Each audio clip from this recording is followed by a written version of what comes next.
Sushant Sareen, I want to come to you first. An organic student unrest that gained traction in Bangladesh, or a very well-crafted regime change operation? Look, I think it is a combination of both. So, for example, you've had the students who were agitating, but things had been building up in Bangladesh over many months. And clearly something was going to give way. And this, in a sense, the students' movement became a trigger. But I would probably go along with the rest of your report that there have been elements of social media, how NGOs and others have played a role, how foreign governments have probably played a role. And I think some of the countries everybody seems to be targeting in India, they're not exactly India's favorites, are probably going to benefit from what has happened. But were they behind what has happened? I have my doubts on it. I will wait for some more time before I can say with some degree of certainty. What we know certainly is that there were countries in the West, for example, which had been pushing the Sheikh Hasina government against the wall. Okay.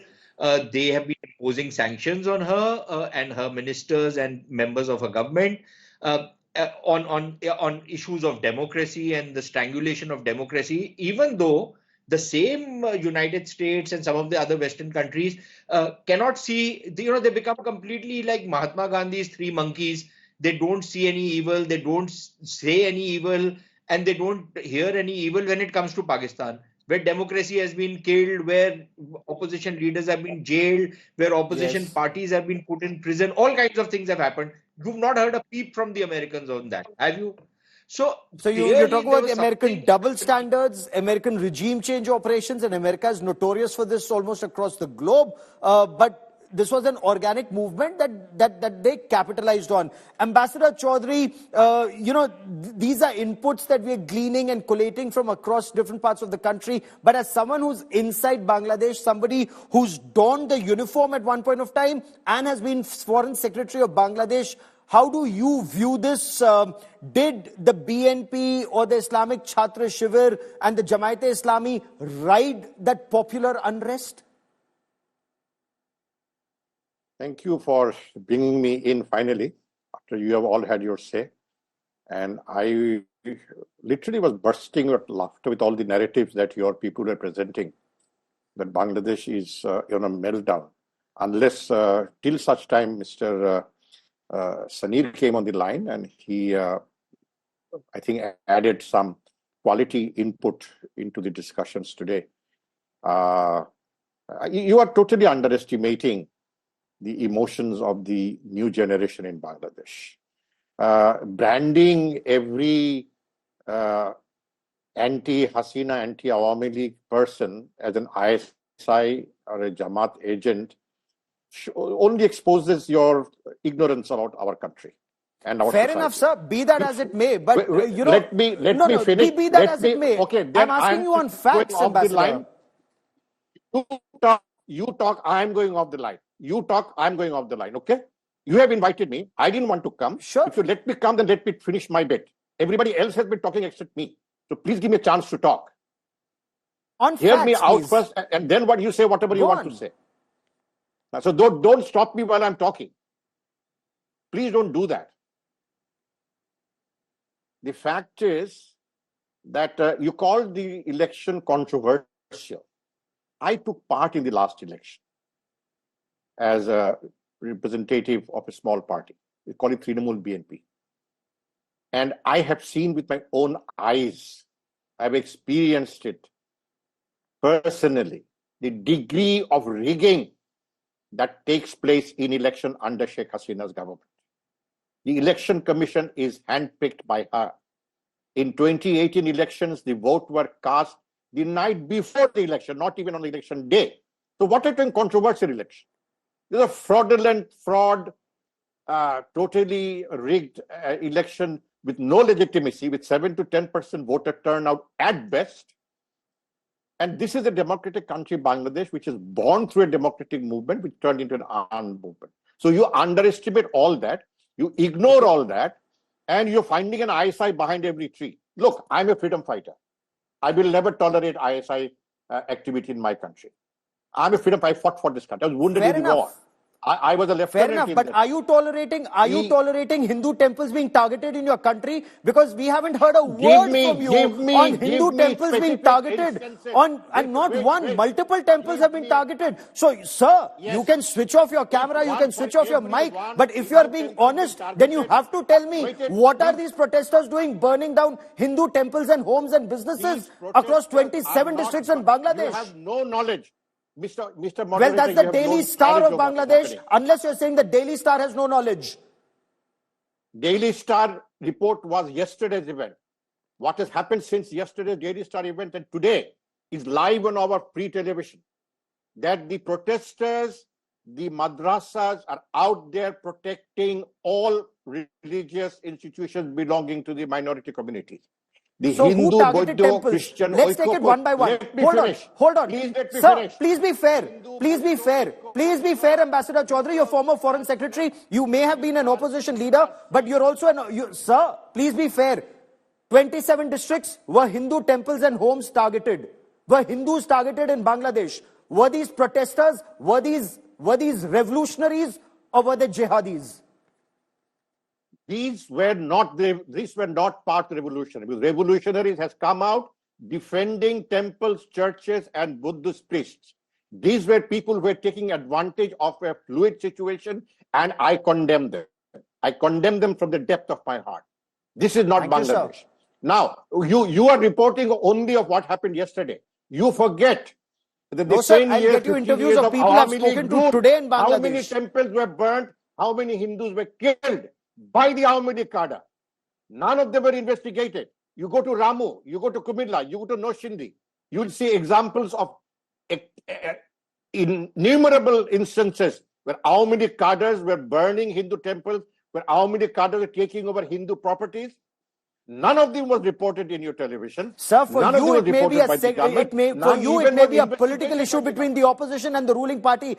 Ambassador, give me a moment, but the way we look at it, it's shameful that Hindus are being targeted the way they are, whether now or earlier. And I want to bring General Tiny Dhillon into this conversation. So for you, it may be a political reason that Sheikh Hasina's establishment was doing it, or BNP and Jamaat are doing it.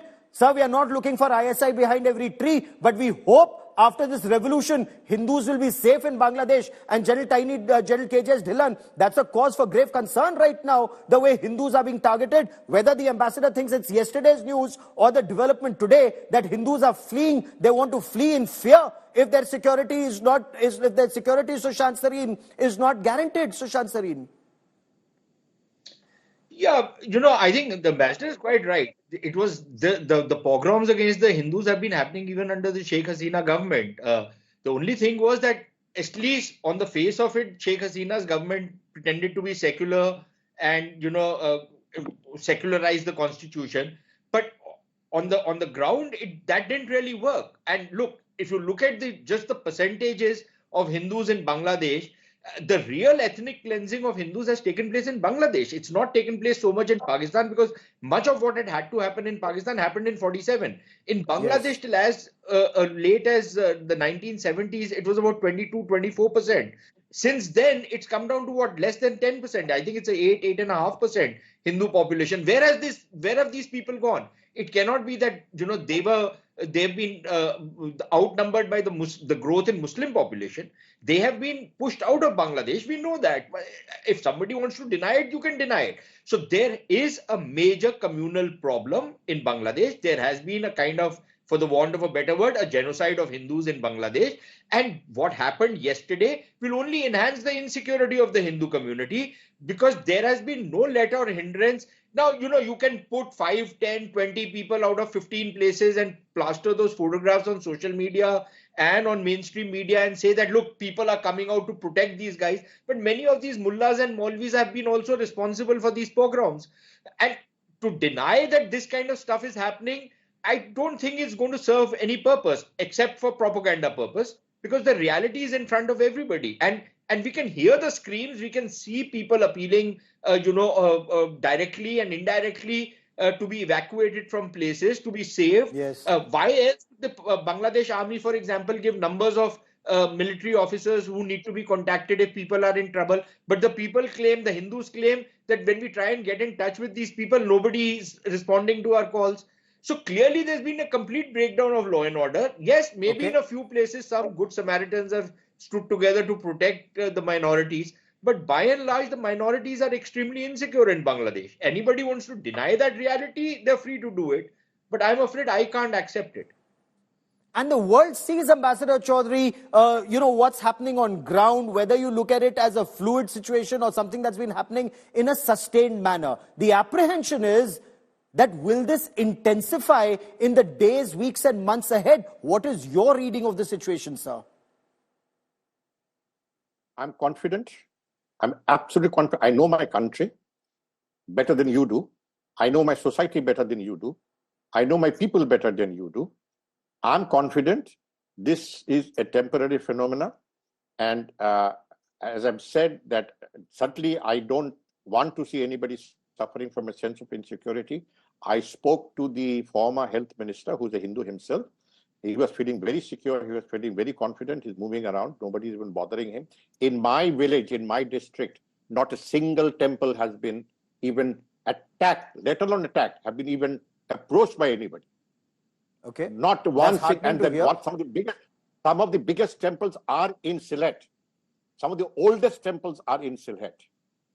And we have all gone to their pujas. We celebrated with them. They come and celebrate Eid with us.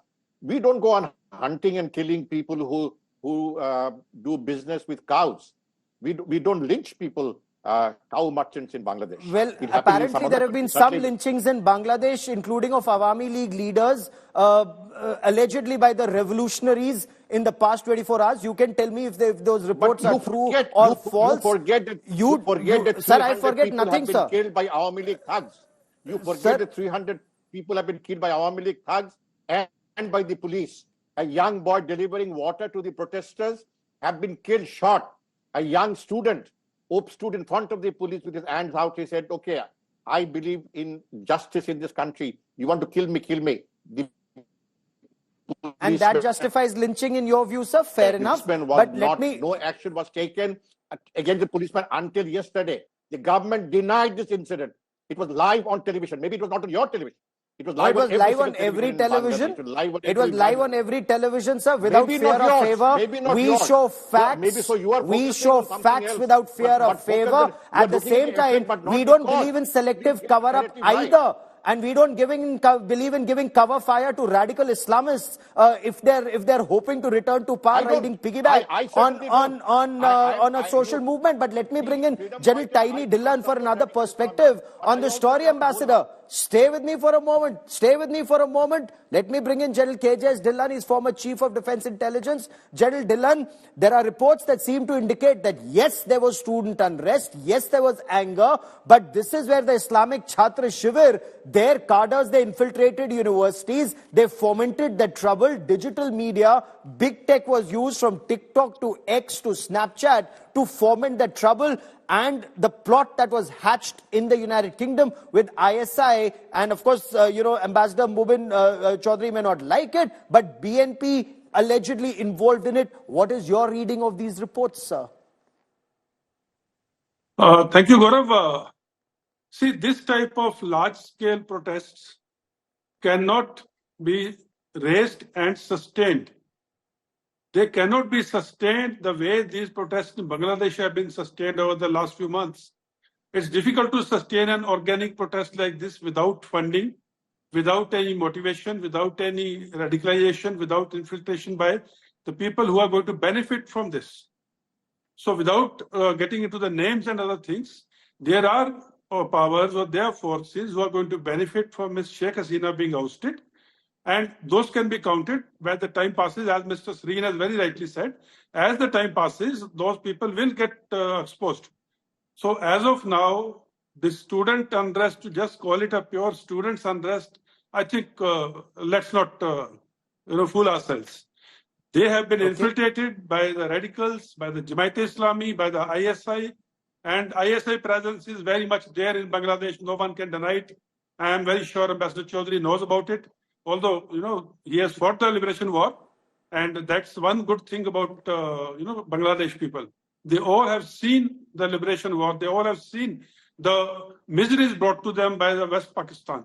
But it was disheartening to see the statue of Mr. Sheikh Mujibur Rahman, Bang Bandhu, being brought down in such a dastardly manner. The person who gave freedom to Bangladesh, and if this is the payback, I think Bangladesh is headed for very difficult times.